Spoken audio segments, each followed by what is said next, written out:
Now the last piece is understanding, well, how do I get back and either edit my form or look at responses I have from my students, all the basic information I need to do after I've created my form.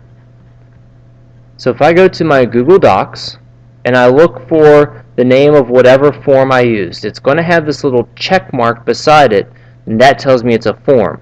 I'm going to choose a different one than the practice so that I can show you some other additional features.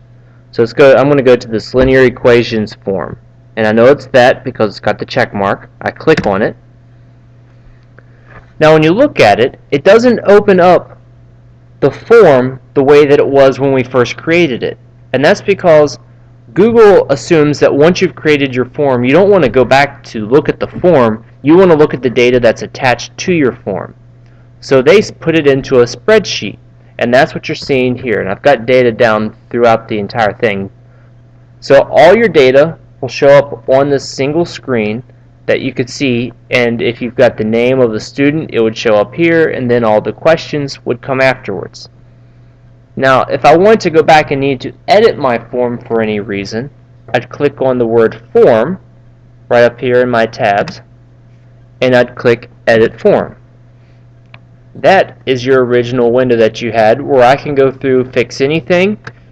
Anytime I fix this, whatever I've hyperlinked, it'll automatically change as soon as I finish this page here with my edits.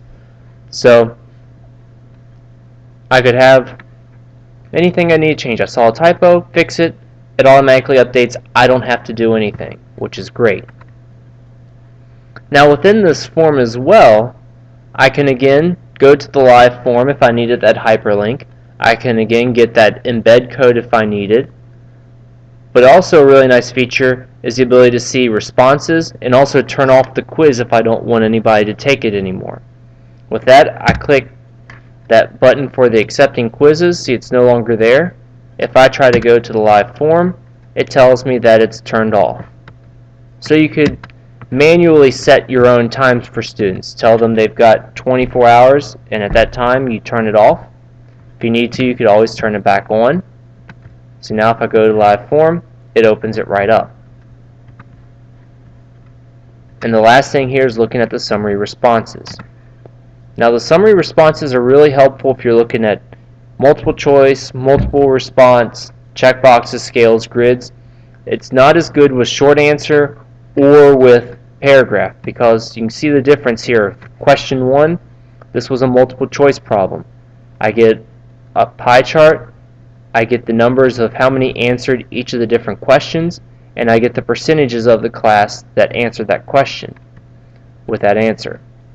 Whereas this was free response, a short answer, and I'm getting all these little pieces, but it's not actually compiling them in any useful way other than just being able to see them. And they only put in about 4 lines of information if you're thinking about paragraph text. So again, you can see different types of graphs, and depending on what type of question I ask versus checkboxes, lists, grids, scales, some will use the pie chart, others will use the bar charts, both vertical and horizontal, but it does trying to give you a pictorial representation of what you're looking at.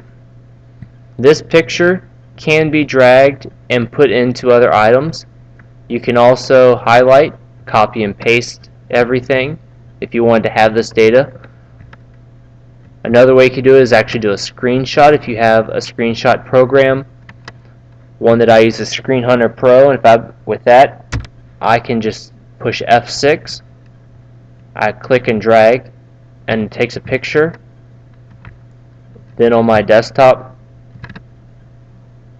I have a picture of my data that I could then insert into anything like any other picture I have.